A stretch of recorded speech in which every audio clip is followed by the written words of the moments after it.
Nesta aula, eu vou falar sobre o conceito da injeção de dependência na ASP.NET Core. A injeção de dependência ela é um padrão de projeto onde a aplicação não precisa instanciar seus objetos e fica dependendo de um framework para obter os objetos que ela precisa utilizar.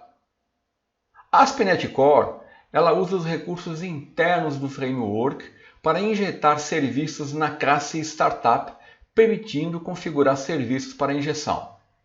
Dessa forma, o framework gerencia a instanciação dos objetos, bem como suas dependências, e disponibiliza isso para a aplicação. Usando a injeção de dependência, nós temos um baixo acoplamento entre os objetos e suas dependências, e a aplicação fica assim mais fácil de testar. Como exemplo, vamos supor que temos um objeto A que dependa de um objeto B e de um serviço chamado serviço B deste objeto. Então, ao invés de eu criar uma instância do serviço no construtor, nós podemos injetar o serviço diretamente no construtor como um argumento, usando o mecanismo da injeção de dependência do framework. A grande vantagem é o baixo acoplamento, pois se o objeto B depender de um outro objeto C, o objeto A não precisa se preocupar com essa dependência. Se o objeto A fosse instanciar manualmente o objeto B, ele precisaria incluir todas as dependências desse objeto.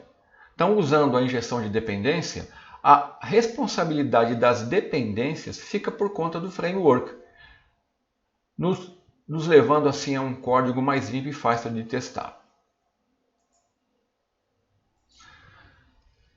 Na ASP.NET Core, na maioria dos cenários, nós temos duas etapas para usar o recurso da injeção de dependência e injetar dependência de serviços que desejamos utilizar.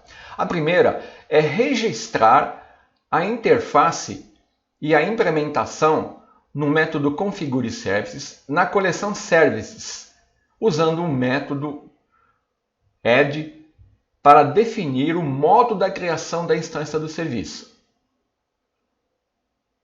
Então nós usamos a coleção service, um método add e a seguir nós informamos o nome da interface e depois o nome da implementação.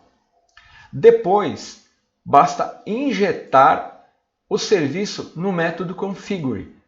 Lembrando que esses dois métodos eles fazem parte da classe Startup.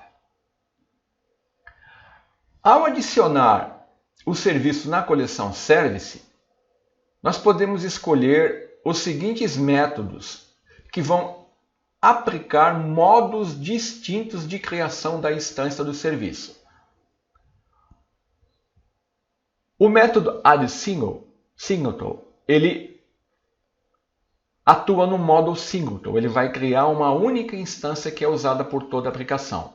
O método addScoped, ele atua no modo scoped, que cria uma instância por requisição dentro do escopo. Já o método addTransient, ele atua no modo transiente, que vai criar um objeto do serviço toda vez que um objeto for requisitado. Então é assim que funciona a injeção de dependência na ASP.NET Core. Até a próxima aula.